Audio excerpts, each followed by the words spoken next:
Erev Tov, good evening, everyone. We are learning Gemara Masechet Berachot, Daf Lamed He Amud Aleph 35A. It's a new Perek. We started the Perek last time, but we're going to do a quick review because we did it at the end of a Shiur, at the end of a Siyum. We're going to do the Mishnah quickly, give ourselves a running start. It's a complicated page, but this Perek is the Perek of Berachot. As I said last time, when you have Masechet Berachot, the first five chapters is really Masechet Shema Yisrael and Masechet Amidah, Masechet Shema Yisrael. The sixth Perek that we're starting tonight is really Masechet Berachot, Berachot of Ne'anin, beracha that we say on food. So let's begin. We did the Mishnah briefly last time, but I'm going to resume. We're going to start over from last time, and we're going to try to get through the Gemara. It's a little bit complicated, but it's okay. We'll do it together. Here we have this,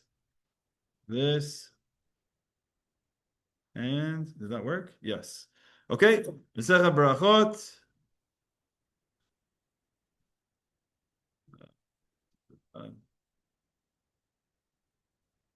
Lamed He Amud Aleph. This is the Mishnah. Okay, gentlemen, this perek is about all of the berachot on food. It's something that is very relevant for our entire lives. We have, as much as we eat, there are opportunities to say berachot. So we're learning something that's extremely relevant and extremely practical to our lives.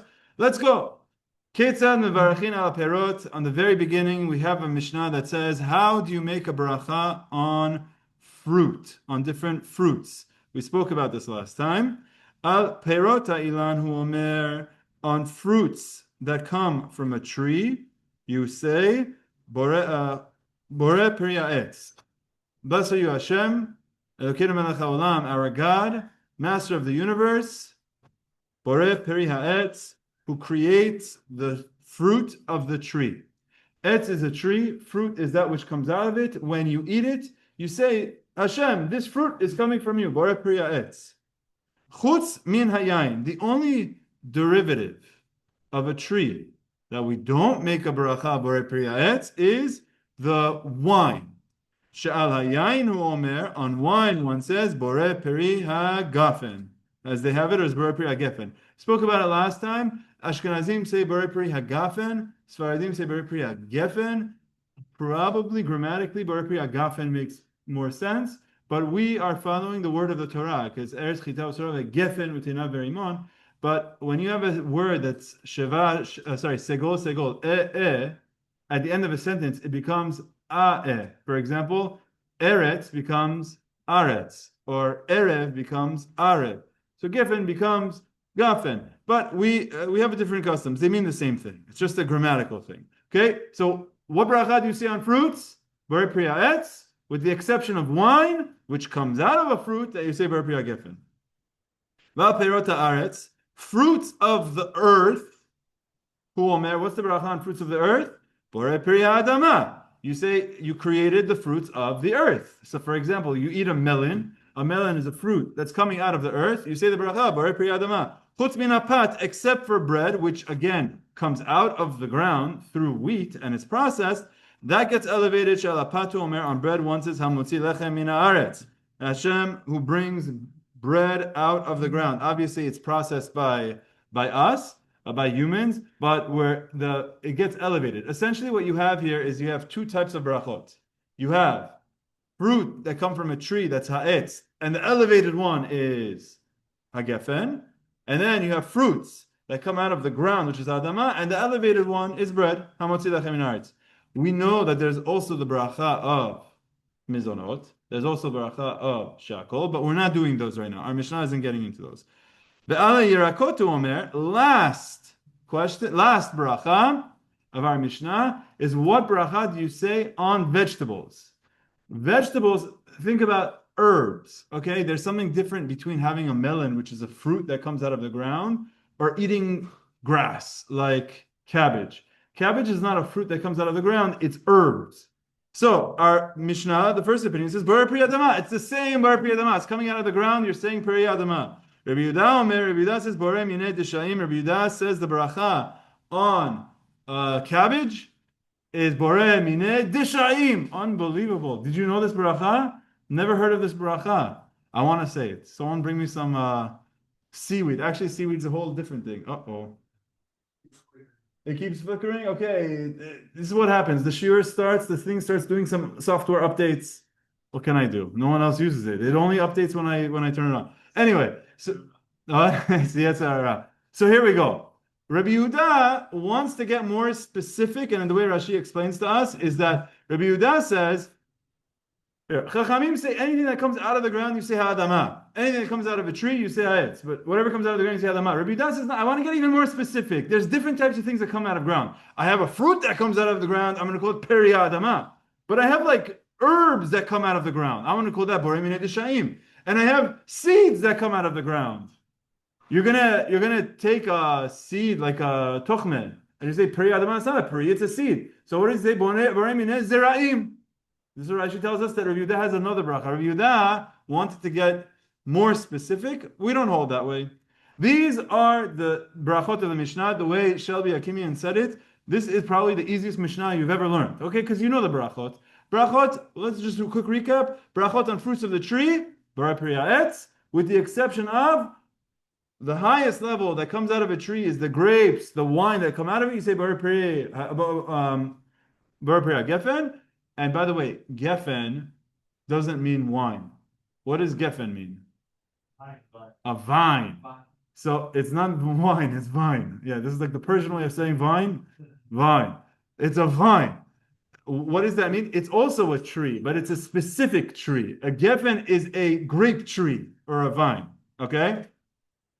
And then, what about fruits that come out of the ground? Rabbi Yehuda tells us it's Borei Pri. We hold Borei Pri Ha'adama, with the exception of bread, once it's processed, because Hamotzi Lechem in Haaretz.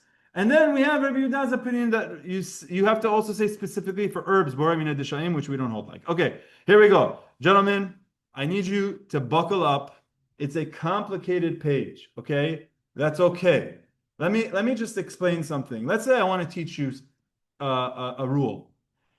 I could simply go to the final answer and say, this is the answer. Or what I could do is I could give you other answers that are not correct, that are going to have holes in them, but I'm going to go through that to be comprehensive in my response. I could simply say, this is the answer, or I could say, well, you could do this, but there's a problem with that, or you could do this, and there's a problem with that, and you could do this, and there's a problem with that, and that's why we're left with this answer. This page is going to be like that. This page, it's not like the rest of Berachot, because we're going to have a lot of drashot, and the drashot are going to be complicated, and they're each going to get rejected. And when you read the Gemara, it's almost as though the Gemara is not even trying to say from the beginning, this is the answer. The Gemara is trying to tell you why the other answers are not correct. It's almost like elaborating, embellishing to get you to the final point. Makes sense? So have a little bit of patience. We're going to get through this page together, and I'm going to have some props here. I have cups. I don't know. The cups is the easiest way that I'm going to think about how I could show this to you. Okay, ready? Our Mishnah is about a beracha rishona. What's a beracha rishona? Beracha, you say before. I said a beracha before I drink. You're talking about saying a beracha before. But there's also something called a beracha achrona. What's a beracha achrona? A beracha you say once you've concluded eating. Okay? Our Mishnah is going to tell us bracha before. Our Gemara is going to ask, what is the source of this? The Gemara wants to know from the Torah.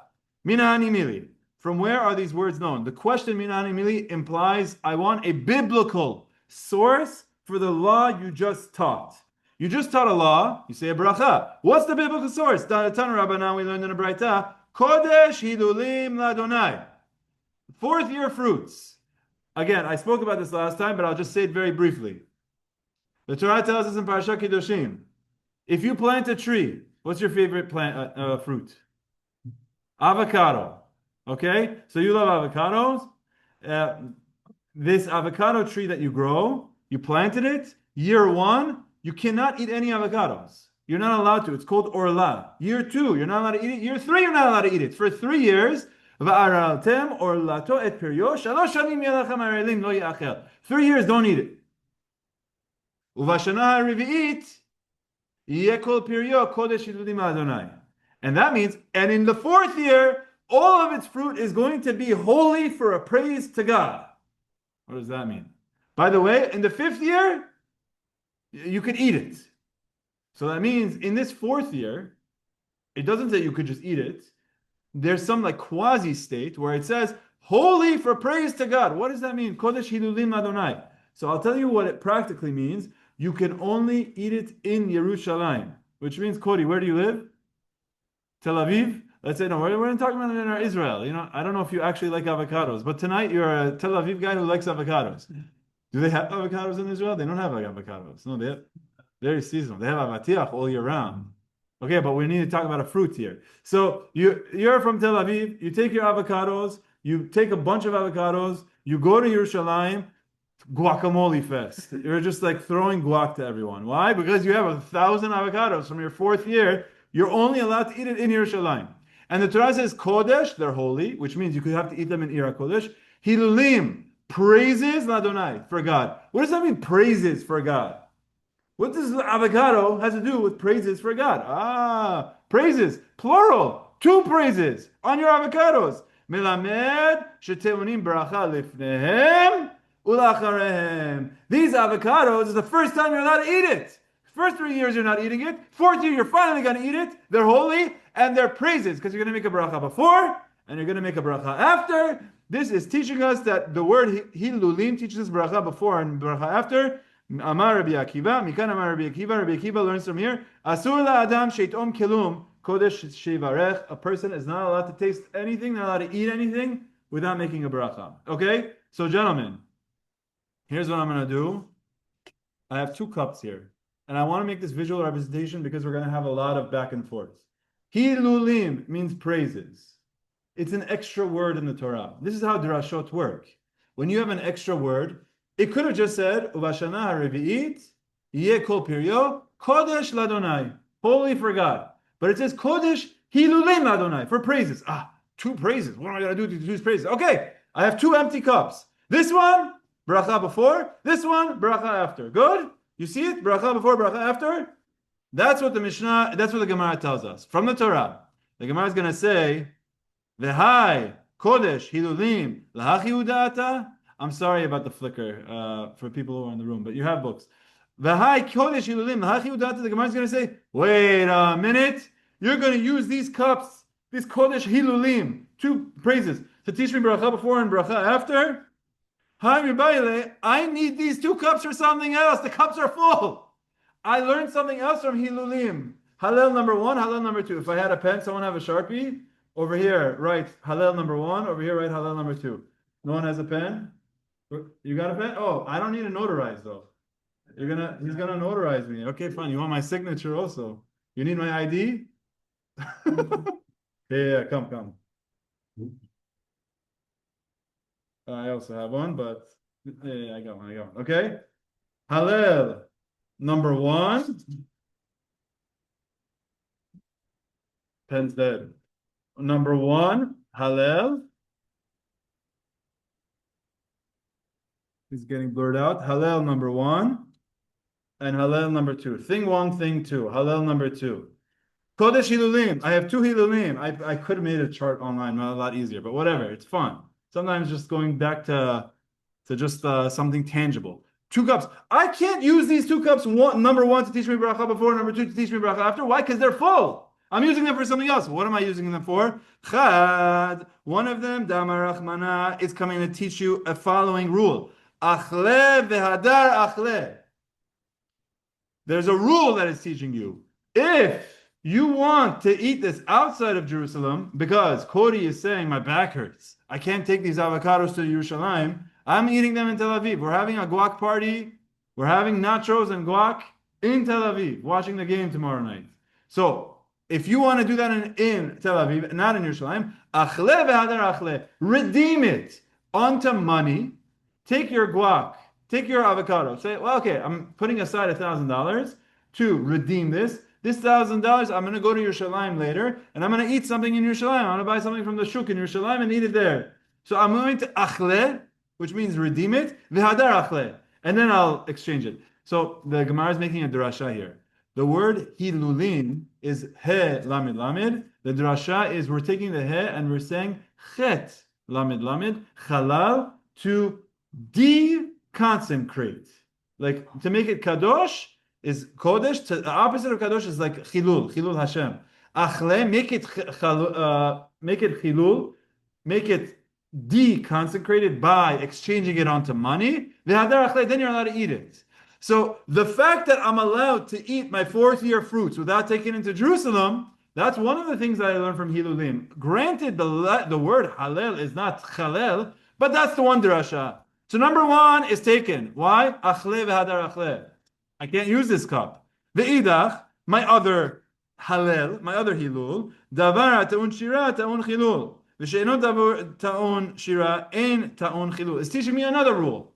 What's this rule? You only have to take your fourth year fruits to Yerushalayim for something that you do halal on.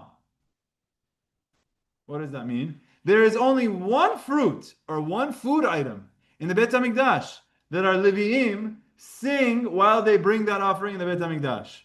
We have any Levi'im here? I don't think we had any Levi'im. That's we need to work on recruitment. Itai, no Levi, not even one Levi. I have a lot of Kohanim, no Levi. Tonight you're the only Kohen though. So we have representation. We need more Levi'im here. So the Levi'im sing Hallel during the service called the Nisuch HaYayin, when the wine is being poured on the Mizbech. So look at this.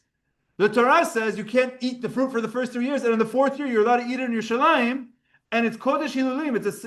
It's holy of praises. So the second thing that we learn is this rule only applies by the food item that has praises, which is wine. So because of this cup, because of this rule of Hallel, you've shrunken this rule that guess what? Cody, eat your avocados all day, all night. No one cares about your avocados. It's your grapes that we care about. Your grapes that we sing Hallel on. That's what you have to eat in Yerushalayim. But your avocados, do whatever you want with it. We don't care. So now I have the word Hallel, two available things. First thing the Gemara said, beracha before, beracha after. Like, what are you talking about? Those two halals are used. What are they used for? First thing it's teaching me is that you're allowed to eat it in the fourth year as long as you're achle, you deconsecrated on money. Take it. Second thing you're learning from this one is it only applies to grapes. There is no available cups. Here, I'm going to flip both cups down. There's no available cups to teach a beracha before, to teach a beracha after. 1 second, I see your hand, Nikki. You know what? Yeah, let me finish this one line, and Nick, I'll come to you. Okay. Now, what is the source that the Levi'im would sing Shira on wine only? Just as Rabbi Shmuel Bar Nachmani in the name of Rabbi Yonatan taught us, how do you know that the Levi'im in the temple would sing only for wine? Shneimar, as the pasuk says, this is a pasuk in Shoftim, which we learned last time. I'm not going to go through it this time, but just go straight to the point. VaChomer Lechem HaGefen, the vine responds to the rest of the forest. It's a metaphor. The vine responds to the rest of the forest. It says, do you expect me to stop producing wine that gladdens God and people? Wine, according to the Navi, gladdens God and gladdens people. I know how it gladdens people. Just people drink wine, they become happy.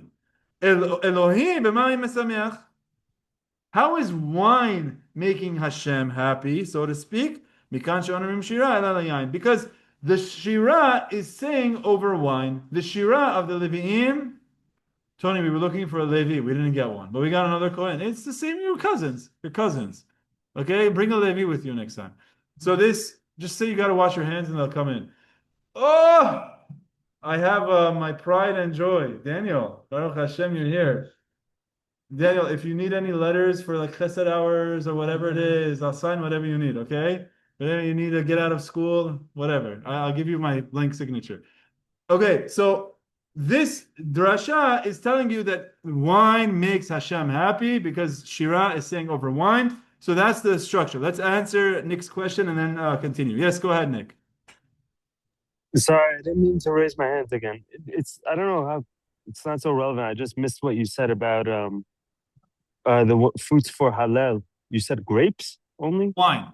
The Wine? only this is a great trivia. Wait, what about When etrog?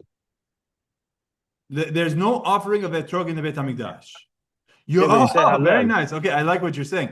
You're saying you use the etrog as part of the na'anuim during Halal. Wow! Nick, what a question!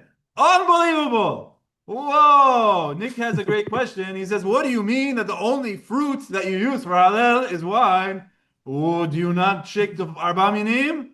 You take the etrog and you shake it for Halal? I love it, Nick. You don't eat it though, Rabbi, so. Well, you don't You're know not what I Egyptian. do. No, I'm kidding. Okay, yeah. Yeah, it's true, but the truth is that the nisuch hayayin isn't being eaten either, but it's being used. I think, okay, excellent question. Here's what I believe the answer is. It says Kodesh Hilulim Ladonai. It's praises to God, and this is talking about something that's in the Beit HaMikdash. Okay, whereas the Hallel that you say is not in the Beit HaMikdash, it's outside of the Beit HaMikdash. But you know what, Nick? It's a good question. It's something I have to look into. It's a very, very good question. Very good question. But essentially, in the Beit HaMikdash, the only service that Levi'im sing their Shira during of the Korban Tamid is the Yain. The Nisuch HaYain, that's when they do their singing. Okay? So, I'm not going to do a quick recap. I'm just going to quickly say, we wanted to know the source of Berachot from the Torah. The Gemara says, when you start eating the fourth year fruits, you have Hilulim, two praises, one before, one after, 1, 2. We said, no, this one is going to teach me one rule, and this was going to teach me another rule, which means they're not available. This one is going to teach me you're allowed to eat the fourth year fruits if you exchange it for money. So this one's not available. This one's going to teach me that the fourth year fruit law only applies to grapes. Not available. I have no source for beracha from the Torah. That's what the Gemara wants to say. Now, the Gemara is going to say, okay, hold on a second. Hanicha lamandetani Neta Revai. Says, I actually feel that you want to do this well, you have different opinions. So now I'm going to have another number 1 and another number 2.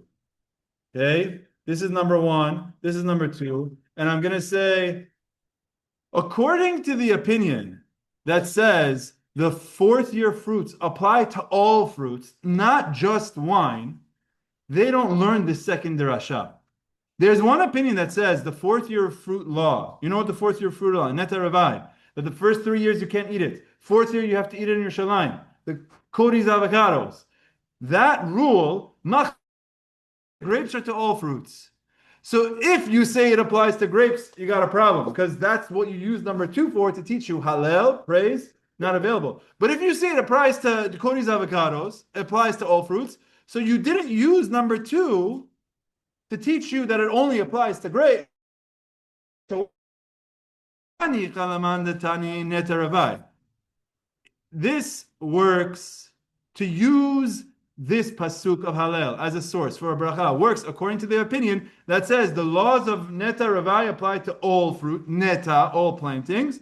Elaman the Tani Kerem Revai, but according to the opinion that says this law applies only to grapes, what can you say? Which means as follows. There's a machloket. The fourth year fruits, does it apply to all fruits, including Kodis avocados, or does it only apply to grapes? Right? Machloket. So if you say it applies only to grapes, how do you know that? Because of source number 2 that says Hallel, only the fruits that you say Hallel on it applies to, which means you're using up both of your cups. You don't have any available cup for it to learn brachot from. But if you say it applies to all fruits, you're not using Hallel number 2. Since you're not using Hallel number 2, this is available.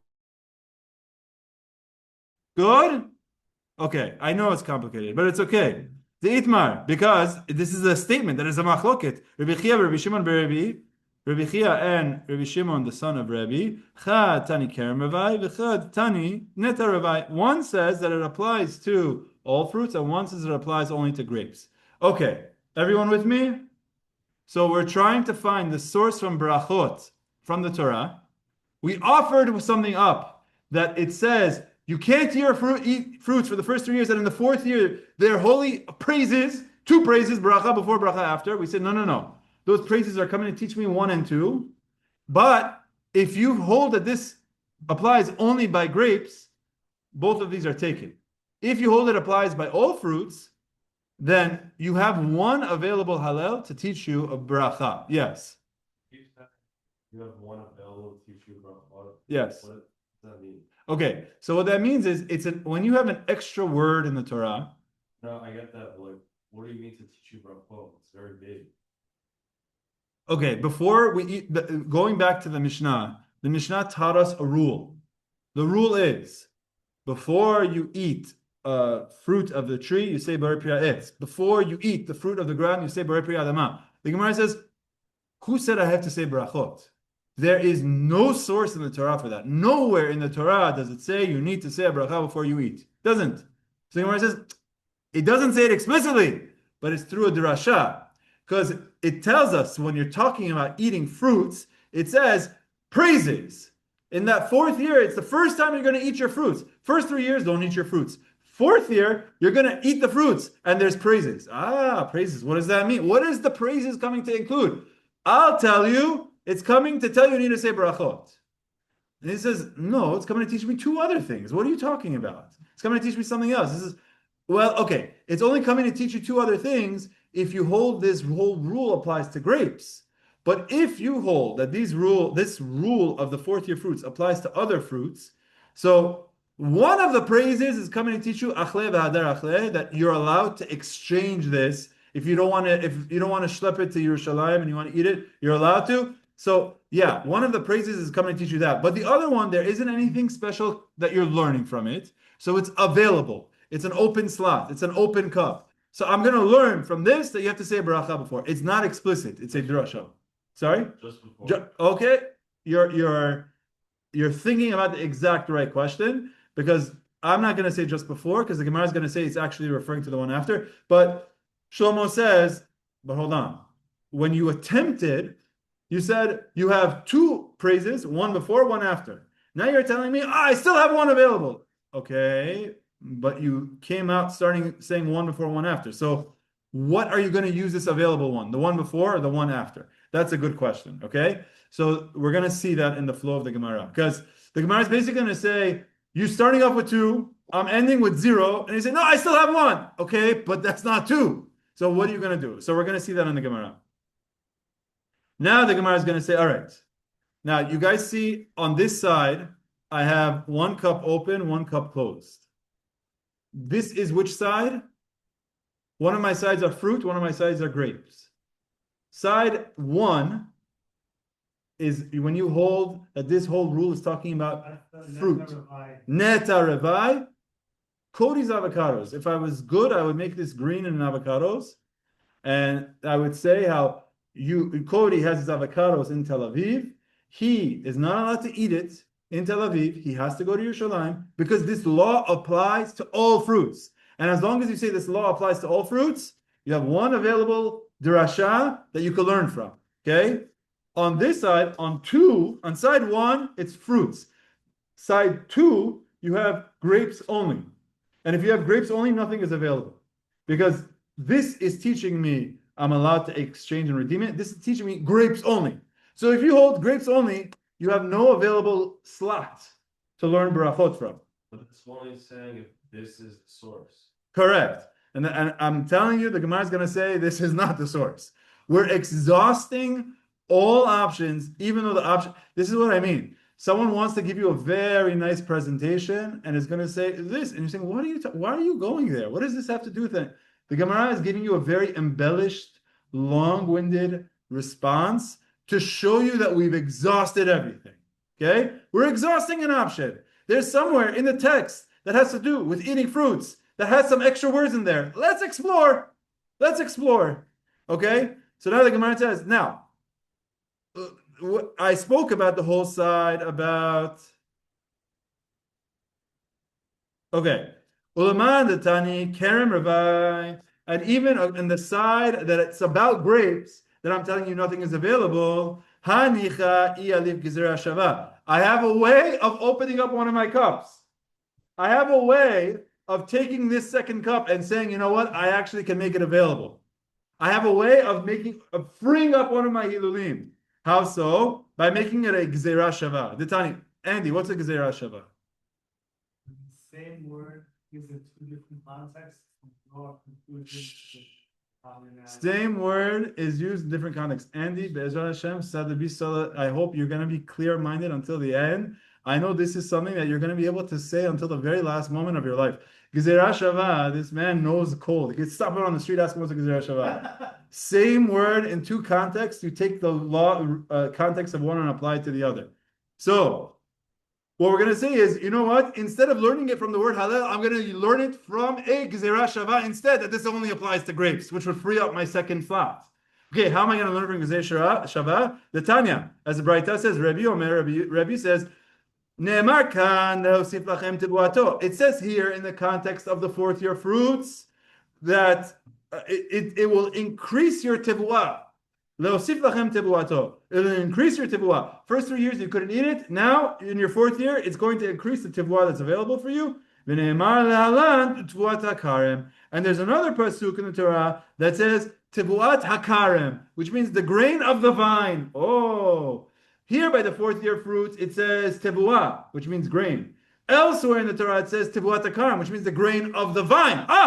Connection. Tebuah. Just as tebuat hakarim is referring to the vine, so too our fourth year fruit law is referring to the vine, which means instead of saying it from Halel and Shira, and you could only say Shira, and that's how I know wine, I'm going to learn from Gezerah Shavah, which frees this up. Okay? Ma la'alan kerem, afkan kerem. So it only applies to grapes. I have just freed up one of my halels to teach me the law of a beracha. But if you don't learn it from a Gezerah Shavah and you want to learn it from a halel, beracha minale. So then I don't have a source. So I have one, and I have 2A and 2B. One is if this whole law applies to all fruits. And as long as it applies to all fruits, one of my 2 halals are available. One is taken to teach you that you're allowed to exchange your fourth year fruits and not eat it in Yerushalayim if you take the money and go spend it there. One is taken, but one is available. If you say it applies by all fruits, you have one available halal. If you're going to tell me it applies to grapes, well, we're now going to fork. 2A, if you say that you hold by the Gezerah Shavah, one of your cups are available. One of your slots of halal are available. But if you don't hold of this Gezerah Shavah, and you hold that it only applies to grapes, you're using up both of your slots, you have no source. You have no available source to learn a beracha. One, you have one available source. 1A, you have one available source. 2A, you have one available source. 2B, you have nothing. Okay, with me? We're going to have to keep pushing. I know this is complicated. It's okay. We're almost there. We're actually nowhere near the end, but we're going to get there. We're going to get there. Questions? Who had a question? Let's keep going, okay? Let's push. Fast break. V'nami yalev Gezerah Shavah. The Gemara says, whoa, hold on a second. Now we're going to go into Richard's question. You're telling me that in 2A, I have a Gezerah Shavah, so this is available? Let's say I do learn the Gezerah Shavah. Ashkechan la'acharav. So I have one available source for a beracha. So that means you make a beracha after. Lefanav minayin. What's your second source that you make a beracha before you eat food, right? The Gemara started off by saying, how do I know about the law of our Mishnah? Our Mishnah says you make a beracha before. The Gemara says, I have 2 free halals.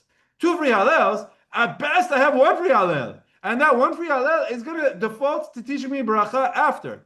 Why? Richard, why is the assumption that if I could only learn one, that I'm going to say after? Because you have a pasuk, which the Gemara doesn't spell this out, but Rashi spells this out. You have a pasuk that says, Ve'achalta, Ve'savata, Uve'rachta.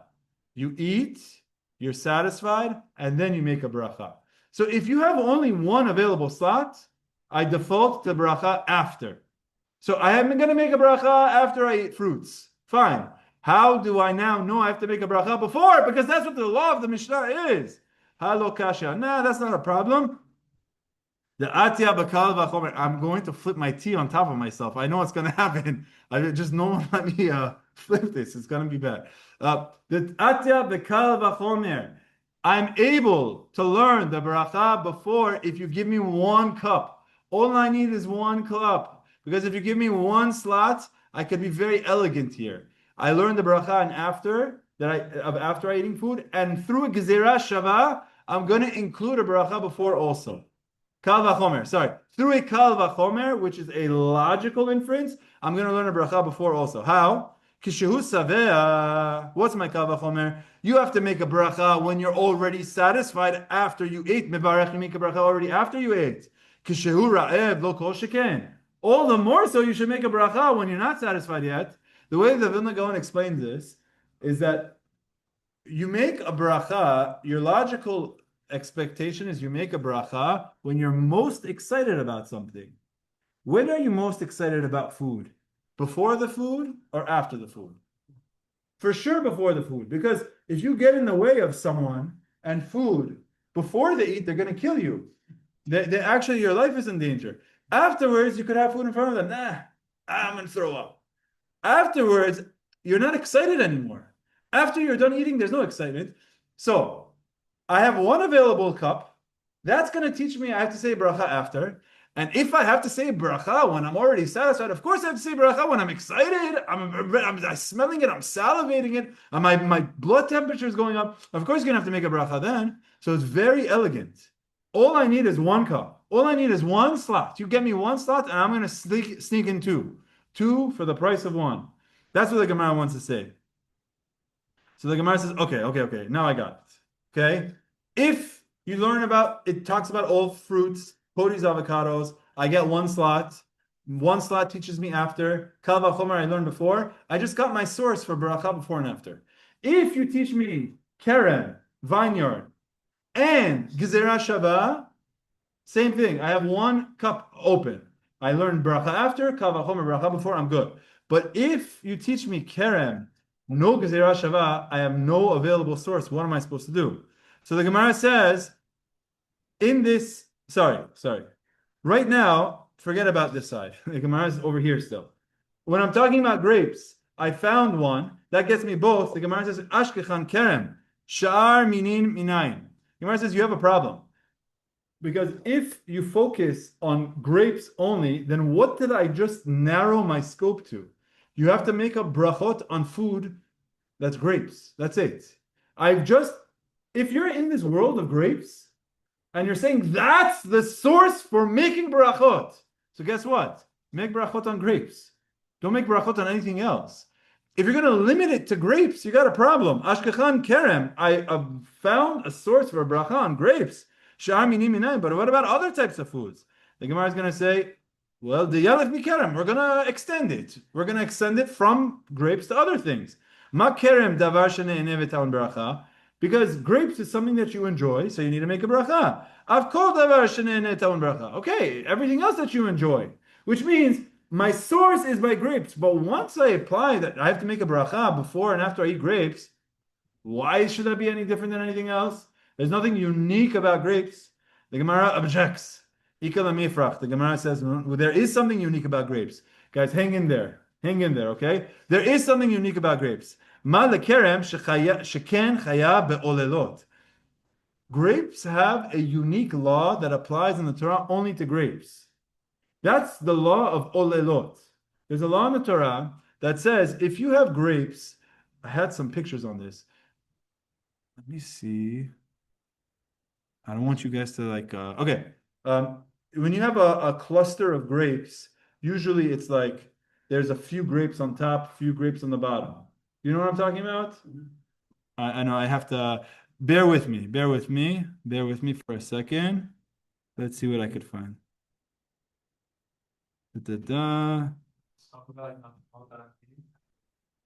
Torah, Berachot. Here we go.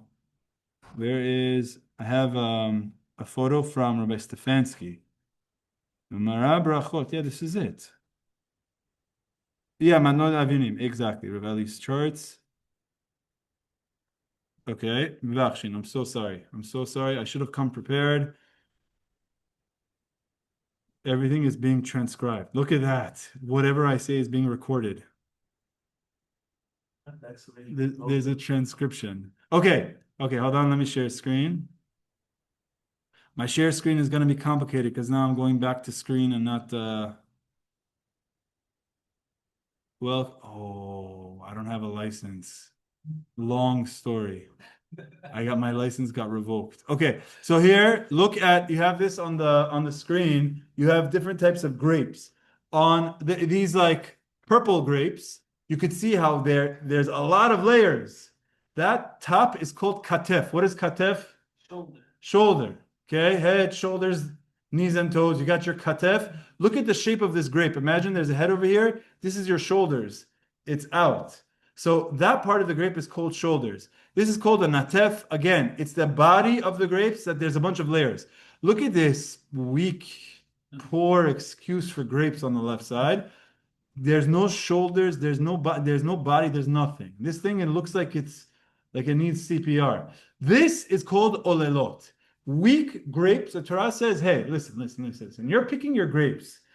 If you come across something that looks like a katef and a natef that's nice, so take it. You have olelot, what are you going to do with it? Just leave it there. Leave it there and let the ani come, let the poor person come, and then they could take it. Well, what are you going to take 5 grapes for yourself? You have a whole vine. Leave this. This is called matnot ani. Very good. Okay? So now here's this is what the Gemara is going to say. The Gemara is saying, if you recall, I have here on this side that we found a source for grapes to learn berachot from. Why? Because according... One second. We found the source for grapes. Because if you tell me that I learn the fruits are talking about grapes, and I learn in Gezerah Shavah, I have one available, and the Gemara says, this is available, you make a berachot on the grapes. The Gemara says, well, how do I know everything else? Apply it to everything else. No. Grapes have a unique law. If the grapes have a unique law, I can argue that the law that you're going to learn about grapes, just as the olelot only apply to grapes, the berachot only apply to grapes. Don't take the law of berachot and apply it to everything else, just as you can't take the olelot and apply it to everything else. So keep the scope limited to grapes. Now I found the beracha source for grapes. What about everything else? Yeah. By the all other harvested vegetables. Correct. There's like lechet and lechet peah shicha. There's other stuff. But the Gemara is now saying, hey, you learn a specific rule by something. As long as I view this as unique, you can't take its laws and apply it to something else. Well, why are grapes unique? Because grapes have the laws of olelot. It's unique. It's something that only this has this law of olelot. So maybe the elevated status of a fruit that has a unique law of olelot that applies only to grapes, that's the one that before you eat, you need to make a beracha. Maybe. I don't know how I'm going to argue that. Because the whole source is by grapes. So there's something unique. Maybe Hashem wants it by grapes. The same way he wants olelot for grapes, he wants berachot for grapes. So the Gemara is going to say, no, you know how I know that? The Gemara is going to say something similar to what you're saying. You know how I know that? Kama tochiach. Because wheat is going to be a very helpful corroborating evidence here. And I love how the Gemara just sneaks it in there and says, we know that you're making a beracha on bread. Okay, how do I know you're making a beracha on bread? Because the Torah says, ve'achalta, which v'savata uve'rachta. You eat, you're satisfied, and you make a beracha. Which, by the way, just a side point. The Gemara starts off complete left field, talking about something that's completely unrelated, and says, that's my source of beracha. And it assumes that you already know that you make a beracha on bread. Like, if I were giving a class, and I would be laying, I would say, first, we have a mitzvah of the Torah that says you have to take a beracha on grain, on food, on bread. Over there it says lechem, and it says you have to say berkat hamazon. So, fine. But let's just go with the flow of the Gemara. The Gemara is going to say, hey, grapes, beracha. Now, how do I know about everything else? It's all the same. No, it's not all the same. Olelot, which is these unique law about grapes, about leaving it on the vine, that's what requires the beracha. That can't be it. You know how I know? Because I have to make a beracha on bread. Is there olelot by bread? So olelot can't be the thing that makes you say a bracha on food because it doesn't apply by bread, by kama. Kama tochiach. The Gemara says, but bread has its own unique law. Ma lekama sheken chayavet bechala. Bread and dough, you need to take off chala. What does that mean? If you're baking bread and you make about 3.5 pounds of bread, you have to take off a small amount and give it to Mr. Daniel Aziz. And Mr. Daniel Aziz is the Kohen. He could do whatever he wants with it. He can make cupcakes out of it. He can make, I don't know what your favorite carb-filled food is, but it's yours. It's challah. So the Gemara says, there's something unique about grapes, olelot. There's also something unique about bread. So you can't pin this against that. You learn that you can say berachot by grapes. And you say, I want to apply it to everything. You can't. Grapes are unique because they have olelot. Olelot can't be the main driver because you have to say by bread, but bread has challah. But you know what I'm going to say back? But challah can't be the main driver either. Why? Because you have grapes. And grapes don't have challah. So the Gemara says, Kerem yochiach. Obviously, challah can't be the thing that requires you to say beracha because grapes don't have challah. And olelot can't be the thing that makes you say beracha because bread doesn't have olelot. V'chazar adin. And now the argument just ping-pongs back and forth. I don't know. I now know I have a source to say beracha by grapes and I have a source to say beracha by bread. But can I extend this to other things? Lo re'izeh k're'izeh v'lo re'izeh k're'izeh. The details of this is not like that and the details of that is not like this. So therefore, what can I say is the common denominator between grapes and bread? What's the common denominator? Hatzad ha'shaveh shebahen davar she'neineh v'tan beracha. Common denominator, food. This you eat, that you eat. Anything that you eat, you make a beracha on. Unless you could find me some other common denominator, I'm going to assume that it's not unique to grapes because of the olelot. It's not unique to bread because of the challah, because the other ones don't have it. Therefore, I'm going to say all types of food. That's my common denominator. Any food item needs a beracha, and I'm now going to extend it to everything. Fine? Af kol davar sheneineh taman beracha. Okay. I'm in the middle of a flow. Let's try to get through this flow, then we'll open up for questions. Here we go. The Gemara says, no, I have another common denominator. What is it called in math? Daniel, what is it? There's common denominators, but there's also something called the greatest common factor, right? I want to know what's the greatest one. Get me closer. Don't just tell me number one. Yeah, number one is a factor of everything. Yeah. What's the greatest common factor between 5 and 10? 1. No, that's a factor, but it's not the greatest. Give me something better. So the Gemara says, I have something better. You know what grapes and bread and really grain have in common? They are both offered on the altar. You could ask our Kohanim. Wine poured on the altar, nisuch hayayin. Flour, shtei Lechem, korban mincha, korban haomer. All of these grains that are brought on the altar. So, you know what? I am now going to say, you know what requires a beracha? Olelot, I know it can't be olelot. Challah, I know it can't be challah. But don't tell me it's all food. It's foods that are brought on the altar. And that includes only one more food item. And that's olives. Because you bring olive oils. What? Water of nisuch hamayim is not sourced in the Torah. It's Halacha l'Moshe Sinai. It's a very good point. It's either brought 7 or 8 days. The very beginning of Masechet Tani, we speak about it, but it's not sourced in the Torah. Let's focus on stuff that are sourced in the Torah. The Torah tells us you place shemen on top of the korban. So let's just understand the form of what's going on here. I found the source for grapes. That's one of my halels. I found the source for bread. That's ve'achalta v'savato ve'rachta.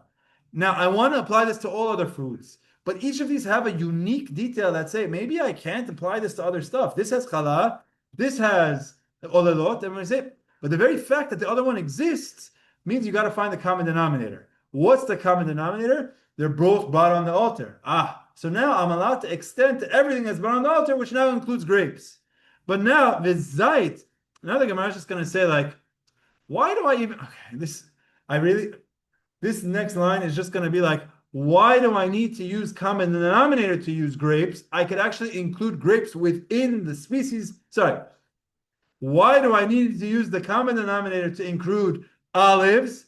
I could even include olives in the technical definition of grapes. The Gemara wants to say the technical definition of a grape includes olives also. And the Gemara is saying, no.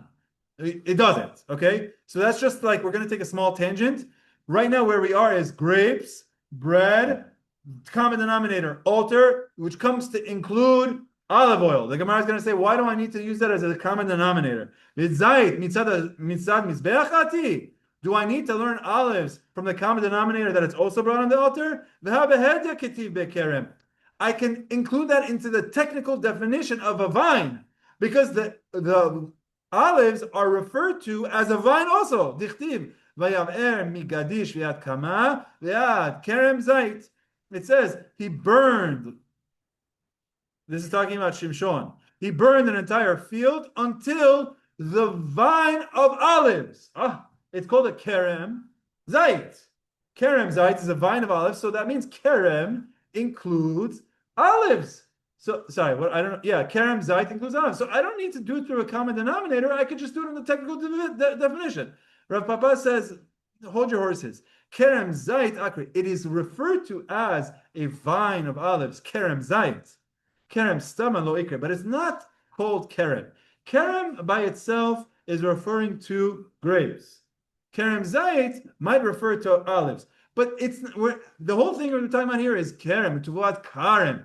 So therefore, you need to include it through common denominator. Mikol makom kasha. Whatever. In any event, we still have our same question. I have a source by grapes. I have a source by bread. Common denominator altar. So I'll include grapes. It includes the altar. I don't have a source for anything else in the Torah. The Gemara is going to say, okay, fine. Okay, scratch it. This answer is not going to work. I need to find another answer. It's like, I went through all of that, and I need to find another answer. So let's go. Answer option number 2. We'll go to the Torah when it says the laws of the Shivat HaMinim.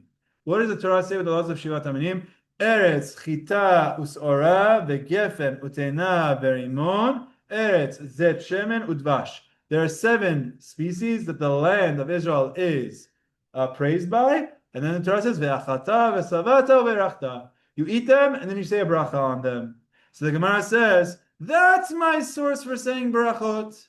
Ma shivat haminim davar sheneneh v'tanun beracha, av kol davar sheneneh tanun beracha. These are 7 food items. Torah says I have to make a beracha after. What's unique about these? Nothing's unique about these. Therefore, I'm going to apply the rule of beracha to everything. The Gemara, now that we started fresh with number 2, the Gemara is going to ask Richard's question again and says, that's a beracha after. Well, how do you get to the beracha before? Actually, no, I'm sorry. That's the second one. Hold on. Sorry. I just jumped the gun one line. So you guys understand how when we said grapes, we wanted to apply it to everything. What reeled us back to grapes? Olelot. The fact that grapes has a unique law that applies only to it. And what is that? Olelot. When we came to bread, we wanted to now apply it to everything. What brought us back to bread only? Hafrashat chala, that you have to remove the chala. So now the Gemara is going to do the same structure by Shivat HaMinim. We learned that you have to say beracha by the Shivat HaMinim, the 7 species. We want to apply it to everything. The Gemara is going to say, let's reel it in. Give me a unique detail that applies only to the Shivat HaMinim. Ma le Shivat HaMinim sheken chayavin bebikurim. The 7 species are exclusively required for the mitzvah of bikurim. What is the mitzvah of bikurim? The first fruits of a tree you have to take to Yerushalayim in a basket, take it to the Kohen, and give a whole speech, and you give it to the Kohen. So there's something unique about these 7 species. Maybe that's why you have to make a beracha. Your avocados is not part of your Shivat HaMinim. Maybe you don't need to make a beracha on avocados. You only need to do it on Shivat HaMinim. Ve'od, second question, hatenach la'acharav, lefanav minayin. The beracha, these 7 species, you only have to make a beracha after. So why would I need to make a beracha before? That question we already addressed. Talo kasha, that's not really an issue. VaChomer, because you could do it through logic. If you have to make a beracha on the 7 species after you already ate it, there's more excitement before. Of course, you should say a beracha before. But I still have my issue that Shivat Aminim is not going to be sufficient. So let me tell you where we are so far, then I'll open up for questions. Gemara, the Mishnah says, say beracha before you eat fruits. Gemara says, what's my source? The Gemara says, Hilulim, the rules of the fourth year fruits. I have two additional things to learn from. The Gemara first starts off by saying, okay, if this applies to all fruits, I get it. You can learn from here. But if it applies to grapes, you don't have something available unless you have a Gezerah Shavah. Fine. So I learned grapes, I learned Gezerah Shavah, I learned that grapes you have to say beracha, but you can't apply that to other stuff. You might say, well, why can't you apply it to other stuff? Because there's olelot. Well, there's bread and there's challah, so you know what? I'm going to apply it to everything. You can't apply it to everything. The most you could reach is to get yourself included to olives, because they're both brought on the altar. Fine. So I gave up on that first answer. Answer number 2, Shivat Aminim. Just as the 7th species, I have to say beracha afterwards. So too, I'm going to say beracha afterwards on everything. The Gemara says, no, you can't really take that law and apply it to other stuff, because there's a whole law of the Shivat Aminim with bikurim. It doesn't apply to your avocados. So you cannot take the law and apply it to avocados, because bikurim doesn't apply to avocados. So I'm stuck. I don't have a source so far. Questions? Yeah? Bikurim is the fourth year? No. Bikurim, okay, very good question. We have two laws here. One law is the law of Orla. The first 3 years, you can't eat from it. The 4th year, you have the Neta Revai. 4th year fruits, you have to eat in Yerushalayim. 5th year, you're allowed to do whatever you want with it. There's a separate rule that when you plant a fig tree, let's say your fig tree doesn't produce any figs for 5 years. Let's say it doesn't produce any fruits for 5 years. You never had any Orla, because the first 3 years, there were no fruits. You never had any 4th year fruits. You never had any fig. Now it comes in your 6th year. You're allowed to eat it. But there's another rule that says your first fruits, your first batch of fruits, you're not allowed to eat. You have to give it to the Kohen. It's like you're saying my initial thing, which is like so special, I'm going to give to God. And it's a very beautiful, beautiful idea, this mitzvah. I really love this mitzvah bikurim, because you're saying, you know when the guy who joins the major leagues and he gets a home run, what happens? They go to the guy in the stands that caught your home run, and they say, please give the ball back. And he says, no, I'm not going to give it to you. And he's like, let's just come in the back. He'll sign an autograph for you. And he says, that's not enough for me. Like, okay, we'll also give you a bat. And that's not, okay, fine. I'll also give you season tickets. Now we're talking. I'll give you the baseball back, right? So there's the first of something is unique. Why don't you just give the guy another baseball? Because there's something special about my first. So bikurim, you're taking your first fruits and you're giving it to the Kohen, saying, Ribono Shalom, I'm giving it to you. That's the type of food item that I'm going to say berachot on. Nothing else. If bikurim doesn't apply, it's not a special food. You don't get it for your first strikeout. Oh, let me keep the ball. You do it for something special. So that's what the Gemara wants to say now. Okay. We were all on this side about grapes, and we were inconclusive.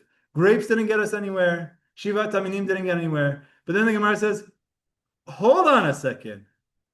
Let me go back here for a second. Do you remember what I had in part A? Where is that this talks about all fruits? It talks about Cody's avocados. Neta Revai. Let's just go with the Cody's side for a second. So we learned that by all fruits, you have to make a beracha before and after. Well, I have another problem. So that only includes fruits. The love bar netiyah, but what if it doesn't grow? Kigon basar, meat, betzim, eggs, dagim, salamon. If you have these type of food items, you don't have to make a bracha on them. Did we skip a part? I feel like we skipped a part.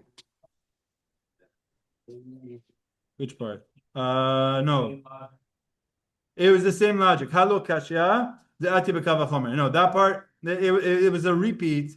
Basically saying that if you follow the Shivat Aminim, I have two problems. Number one, it's unique to bikurim. Number two, you're only required to make a beracha after. So the Gemara says, the only required to make a beracha after, you would include the beracha before through a VaChomer. Just as you have to say a beracha after, when you're already satisfied, of course you have to make a beracha before when you're not satisfied yet.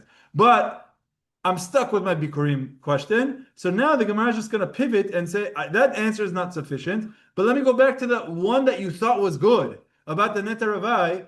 that it applies to all fruits. Now I've learned a source that you have to make a beracha by fruit. But what about meat? What about chicken? What about fish? And this goes back to what Richard was saying. You have an inherent problem when I ask you, what's your source of beracha, and you start talking about fruits. Why? Because not everything is a fruit. And if you're going to say laws only apply by fruits, then I'm not going to have to make berachot on non-fruit items. I understand by fruits, but but if it's not a fruit item, basar, betzim, dagim, meat, eggs, fish, minale. So the Gemara is now saying, okay, everybody happy? We've exhausted all options. So we're back to zero. Telling me that you want to learn Hilulim. Learning it about grapes, inconclusive. The most it could apply to is olives. Learning Shivat Taminim, inconclusive. The most it could apply to is the Shivat Taminim. Telling me it has to do with Neta Revai is inconclusive. The most it could apply to is items that grow. Your vegetarians and your pescatarians and your vegans all have to say berachot. But your carnivores don't have to make berachot. So it's all inconclusive. Are people who eat fish considered carnivore? There's a pescatarian. I use the word without knowing what it means. I don't know what a pescatarian is. Sorry. Okay, minale. So the Gemara says, I'll tell you the source for the beracha. Are you ready, everybody? Simple answer. Ita, you ready? Don't leave. Simple answer. It's one line. Ela svarahu. It's logical. It's based on reason. Why do you have to make a beracha on food? It makes sense. Asur lo le'adam sheyehaneh min ha'olam hazeh v'lo beracha. You're going to benefit something. You're going to enjoy something in this world. Before you enjoy it, thank God. It's just basic manners. Your wife makes you dinner. What do? You say thank you. You don't say thank you. What happens? Don't expect dinner anymore.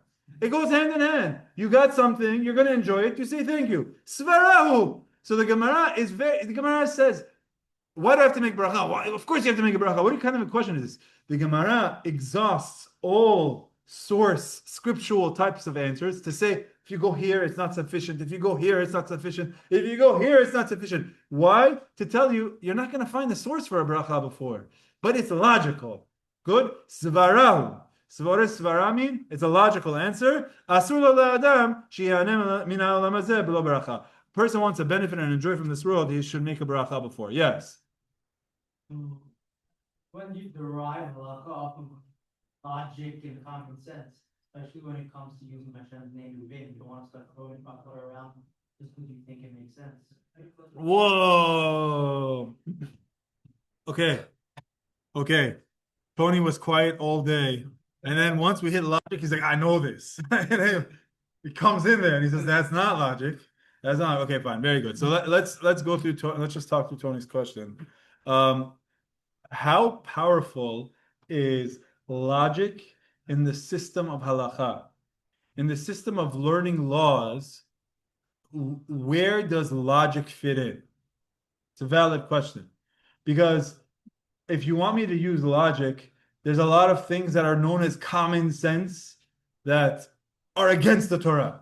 No? You'll have people that will make common sense programs or campaigns on common sense. That's literally against the Torah. So you want to use common sense and logic. To what extent? So very good. There's a lot written on this, but essentially what you're going to say is that if everyone agrees that this svara is a rabbinic level of svara. This is not a Torah level svara. I wonder if there is a footnote on this. There's got to be. Footnote number 52. Yeah. Essentially what this means is Tony, you're correct. The law of a beracha before is not a full-fledged halacha of the Torah, because it's only using logic. There's no source for it.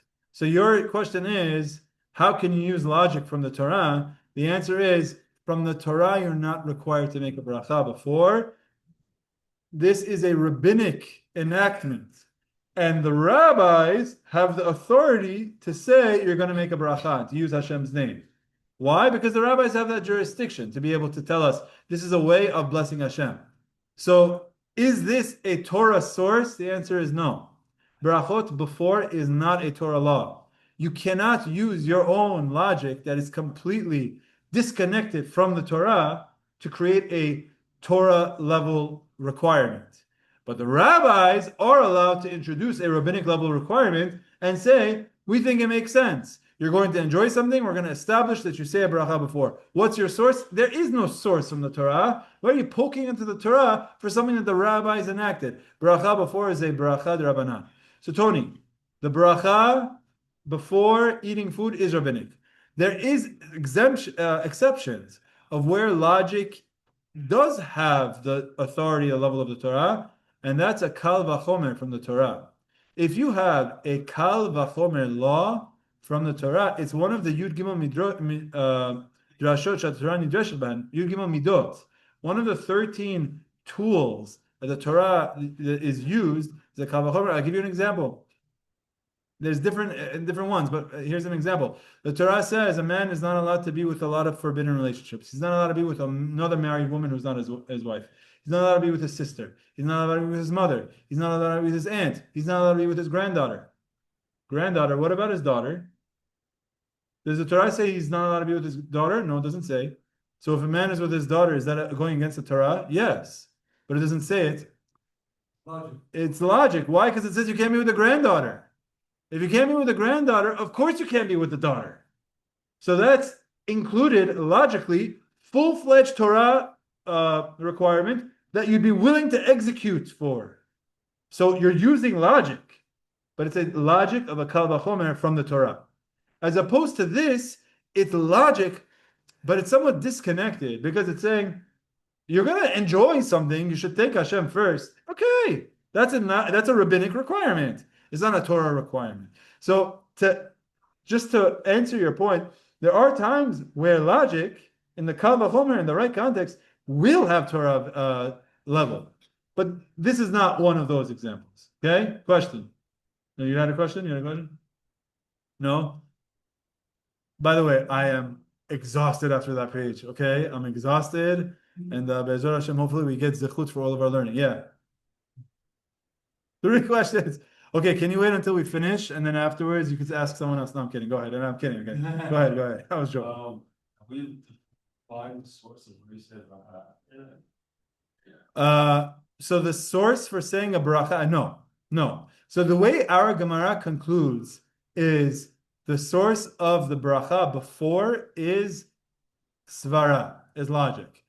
In the process, we've conceded that you have a mitzvah from the Torah to say a beracha after the Shivat Haminim, just the 7 species, which includes wheat, barley, and really oats, spelt, and rye are like subcategories of barley. So your 5 grains, as well as your 5 fruit species, which is figs, pomegranates, grapes, olives, and dates. And you have to make a beracha after. That's the only thing that we've conceded tangentially through this page, that there's an obligation from the Torah to say a beracha after. But there's no obligation to say beracha before any of this. Which, by the way, related to, I know you have 2 more questions, but related to this is one of my favorite things. You're in a room, you want to say, who washed? I want to say beracha hamazon, who washed? And this guy said, I didn't wash. Okay, but does not washing mean that you don't have to say beracha hamazon? Netilat yadayim is a rabbinic enactment. Hamotzi Lechem min haaretz is a rabbinic enactment. Beracha hamazon is a Torah law. From the law of the Torah, there is no beracha before. There's only beracha after. So when someone is serving the crowd to see, can we say beracha hamazon, don't ask who washed. Don't ask who said Hamotzi. You ask who ate bread. That's really your question. Who ate bread? That's really the question. Because if you ate bread, even if you didn't wash, you didn't say Hamotzi, your requirement to say beracha hamazon still exists. Just because you didn't do a rabbinic mitzvah before doesn't mean you now are exempt from a Torah obligation afterwards. Okay?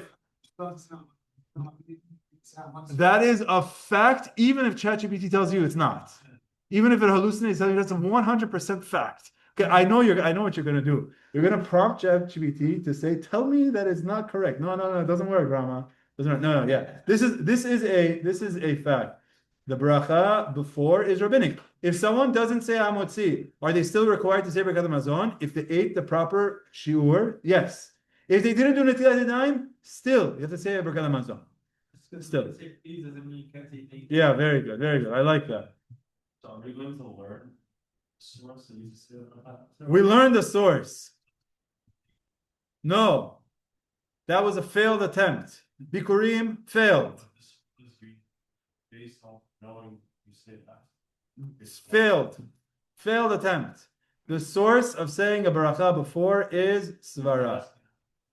So after, it's So now you're saying after from the non-bikurim items. That's your question? Like Borei Nefashot. Yeah. So that's going to be also rabbinic. Rabbinically, you do not need to say a beracha after you drink water either.